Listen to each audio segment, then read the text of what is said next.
Hey, 42 here. Meet the most audacious granddads this side of a Sunday roast. The so-called Grandpa Gang pulled off the largest burglary in English history in April 2015.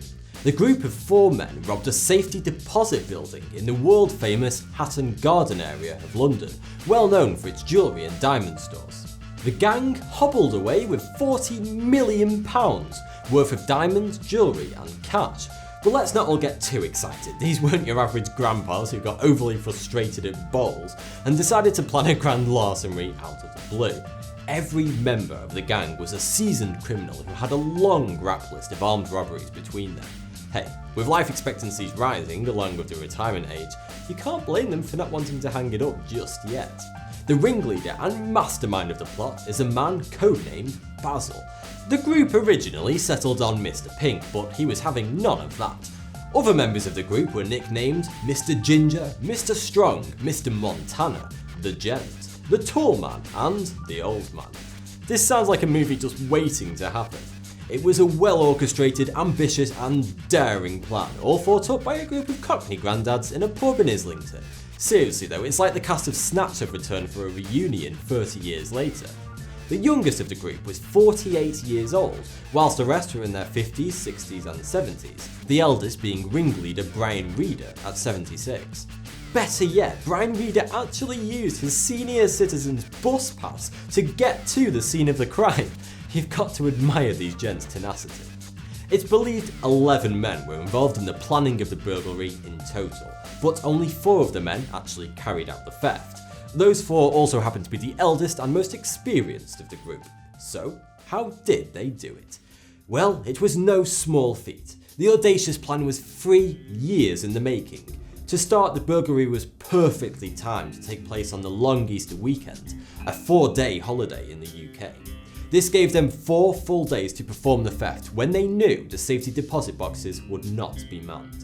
The main man, Basil, whose identity is still unknown, was an insider who the police believed either worked at or had strong connections with Hatton Garden Safe Deposit Limited for months or even years before the robbery took place. The 4 men approached the building disguised as garbage collectors, pushing wheelie bins. The bins of course having a double use, as they were also used to transport the stolen goods out of the building afterwards. The gang then used Basil's insider knowledge to enter the building via the elevator shaft. They then climbed down to the basement and drilled through the thick concrete wall of the underground vault using an industrial diamond-tipped power drill. And then they robbed the vault. No, not quite. Remember, this was a sophisticated, elderly gentleman's caper. This wasn't a smash and grab, and they're certainly not in the hood. So they took their sweet time. After a full day of drilling, the men were too exhausted to carry on and were foiled by a metal cabinet inside the vault which they couldn't manage to shift. So they all went home for a cuppa and a crossword presumably, then returned the next day, entered the vault and stole 73 deposit boxes containing £14 million worth of fine gemstones and luxury goods. But the escapade wasn't without its blunders. The daring old gents actually triggered the alarm during the first day of the robbery, so surely that was game over. Well, no. The security guards came but declared it was a false alarm and left. Bloody hell, Governor, that was a close one. We can only imagine the gang remarked before continuing along their merry way. This was a proper old school caper though. The gang used walkie-talkies to communicate to avoid being tracked by the police. You're not going to find this like using burners or fancy internet VPNs.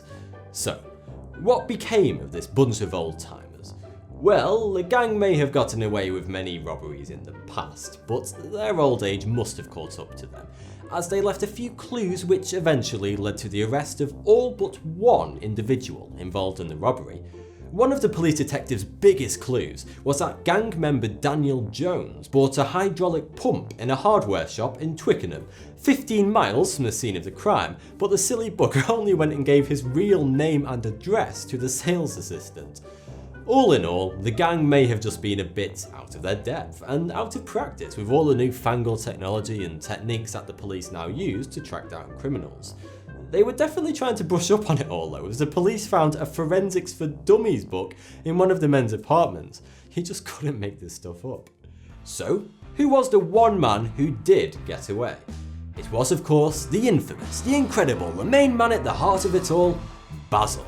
Whilst all his cohorts are now serving time, to this day the police still have no idea as to the identity or whereabouts of Basil. What they do know is that wherever he is, he has a cool £10 million worth of diamonds on him.